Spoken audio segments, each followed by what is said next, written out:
Friends, ഈ white cloth ഈ brown cloth ആയി മാറിയിട്ടുണ്ട്. ഈ white paper straw brown paper straw ആയി. ഈ വൈറ്റ് ത്രെഡ് ബ്രൗൺ ത്രെഡ് ആയി മാറി. ഈ വൈറ്റ് ഇയർബഡ്സ് എല്ലാം ബ്രൗൺ ഇയർബഡ്സ് ആയി മാറി. ഈ ചേഞ്ചസ് എല്ലാം സംഭവിച്ചത് ഞാനൊരു നാച്ചുറൽ ഡൈ കൊണ്ട് ഡൈ ചെയ്ത് ഉണ്ടാക്കിയാണ്. അതായത് ഇതിൽ കെമിക്കൽസ് ഇല്ല. ഇതാണ് ആ ഡൈ. ഈ നാച്ചുറൽ ഡൈ എങ്ങനെ ഉണ്ടാക്കുന്നതെന്നുള്ള വീഡിയോ നമുക്കൊന്ന് കണ്ടു നോക്കിയാലോ. ഇപ്പൊ ഒരു പാത്രത്തിൽ വെള്ളം വെച്ച് ഞാൻ തിളപ്പിച്ചുകൊണ്ടിരിക്കുക. ഇത്രയും റംബൂട്ടാന്റെ സ്കിൻ ഞാൻ ഇവിടെ കട്ട് ചെയ്ത് വെച്ചിരിക്കുകയാണ്. നമുക്ക് ആ വെള്ളം തിളയ്ക്കുമ്പോൾ അതിലേക്ക് ഇടാവുന്നതാണ്. വെള്ളം തിളച്ചപ്പോൾ ഞാൻ അതിലേക്ക് ഇട്ട് ഇപ്പൊ തിളച്ചുകൊണ്ടിരിക്കുകയാണ്. ഇനി നമുക്ക് അല്പം സിമ്മാക്കി ഒരു ഹാഫ് ആൻ അവർ അത് തിളപ്പിക്കാം. ഇതിപ്പോ അരമണിക്കൂറായി തിളച്ചു കഴിഞ്ഞു. ഇതിപ്പോ ഇതുപോലെ ഇരിക്കണേ. ഇങ്ങനെ ഇതാണ് ഇതിന്റെ കളറ്. ഞാൻ കുറേശ്ശെയായിട്ട് അരിക്കുകയാണ്.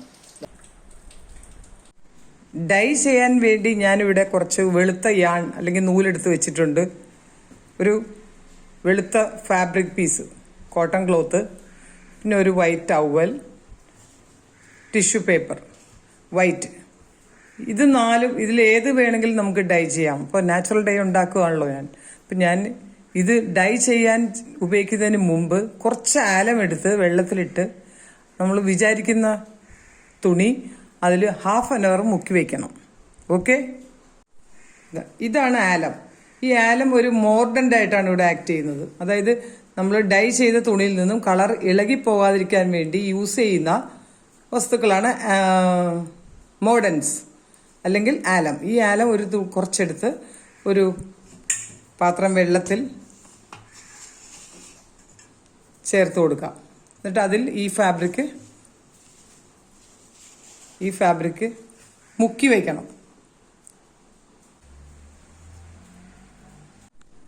ഇവിടെ ഞാൻ ഡൈ ചെയ്യാനുള്ള തുണി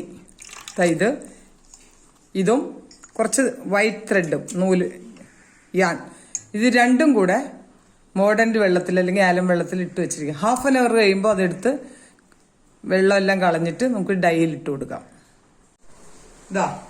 ഇതാണ് ഞാൻ ആലത്തിൽ ഇട്ട് വെച്ച തുണി. ഇത് നമുക്ക് ഈ നാച്ചുറലായിട്ട് ഇപ്പോൾ ഉണ്ടാക്കിയ റംബൂട്ടാന്റെ ഈ സൊല്യൂഷനിലേക്ക് ഇടാം.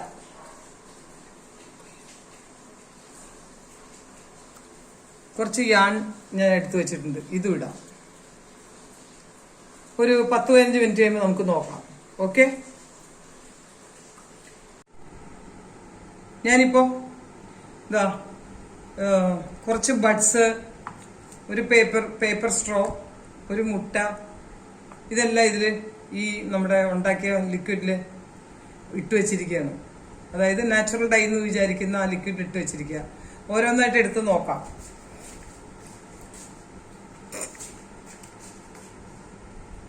ഇത് കുറച്ച് വെള്ളത്തിലേക്ക് ഞാൻ ഫാബ്രിക് എടുത്തിടുകയാണ്.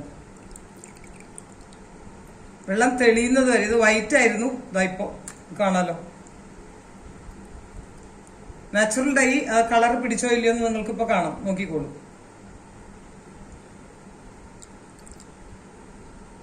ഇത് ടിഷ്യൂ പേപ്പറാണ്, ടിഷ്യൂ പേപ്പർ. ഇത് ഞാൻ വെറുതെ ഒന്ന് ഇട്ടതാണ്, കാണാൻ ഒരു വെറൈറ്റിക്ക് വേണ്ടി.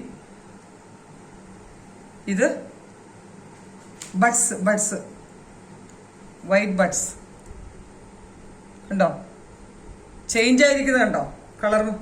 അപ്പൊ നമുക്ക് ബ്രൗൺ കളറിൽ എന്തെങ്കിലും പെറ്റൽസോ പൂവിന്റെ നടുവിലൊക്കെ വെക്കണമെങ്കിൽ ഇത് യൂസ് ചെയ്യാവുന്നതാണ്. അതാണ് അതിന്റെ ബെനിഫിറ്റ്. പെയിന്റ് ചെയ്യേണ്ട ആവശ്യമില്ല. ഈ മുട്ട ഇട്ടിരിക്കുന്നത് എങ്ങനെയെന്ന് നോക്കാം. പേപ്പർ സ്ട്രോ, ഈ പേപ്പർ സ്ട്രോ ആണ് ഞാൻ ഇതിലാണ് ഇട്ട് വെച്ചിരുന്നത്, ലെങ്ത് വൈസ് കിട്ടാൻ വേണ്ടി. ഒരു മണിക്കൂർ കഴിഞ്ഞപ്പോൾ ഇതിന്റെ കണ്ടോ ബ്രൗൺ കളർ. അപ്പൊ ബ്രൗൺ കളറിൽ എന്തെങ്കിലും വർക്കൊക്കെ ചെയ്യണമെങ്കിൽ നമുക്ക് ഇത് വളരെ ഉപകാരം ചെയ്യും. അതായത് പെയിന്റ് യൂസ് ചെയ്യാതെ തന്നെ ബ്രൗൺ കളർ. ഞാൻ മുമ്പ് വൈറ്റ് തുണി ഫാബ്രിക് അല്ലേ ഇട്ടത്, കണ്ടോ അതിന്റെ കളർ മാറിയിരിക്കുന്നുണ്ടോ. വെള്ളത്തിലിട്ട് തന്നെ പിന്നെ വാഷ് ചെയ്തിട്ട് ഡ്രൈ ആക്കിയാൽ വൈറ്റ് തുണി ബ്രൗൺ ആയി. പിന്നെ വൈറ്റ് ലീഫ് കട്ട് ചെയ്ത് ഞാൻ ഇട്ടതാണ്, കണ്ടോ ബ്രൗൺ ലീഫ് ആയിട്ടുണ്ട്, കണ്ടോ. അപ്പൊ നമ്മൾ വൈറ്റ് ലീഫ് ഡൈ ചെയ്ത പോലെ നാച്ചുറൽ ഡൈ. ഇതൊരു പേപ്പർ സ്ട്രോ ബ്രൗൺ ആയിരിക്കണം. പിന്നെ ഇയർ ബഡ്സ് എഗ്ഗ്, ഒരു ത്രെഡ്. ഈ ത്രെഡ് ഞാൻ വൈറ്റ് ആയിരുന്നല്ലോ മുമ്പിട്ട്, അപ്പോൾ ഇത് കണ്ട ബ്രൗൺ കളർ. അപ്പം നമുക്ക് ബ്രൗൺ കളർ ത്രെഡ് വേണമെങ്കിൽ ഇവിടെ ഉണ്ട്. അപ്പോൾ വേസ്റ്റാക്കി കളയുന്ന നമ്മുടെ റംബൂട്ടാന്റെ സ്കിൻ വെച്ച് നാച്ചുറൽ ഡൈ ഉണ്ടാക്കിയിട്ട് അതിന്റെ ആപ്ലിക്കേഷൻസ് ആണ് ഞാനിപ്പോൾ ഇത് കാണിച്ചിരിക്കുന്നത്. ഈ വീഡിയോ നിങ്ങൾക്ക് എല്ലാവർക്കും ഇഷ്ടപ്പെട്ടെന്ന് തോന്നുന്നു. അപ്പോൾ അങ്ങനെയാണെങ്കിൽ ഫ്രണ്ട്സിന് ഷെയർ ചെയ്യുക, എൻ്റെ ചാനൽ സബ്സ്ക്രൈബ് ചെയ്ത് സപ്പോർട്ട് ചെയ്യുക, ലൈക്ക് ചെയ്യുക. Thank you.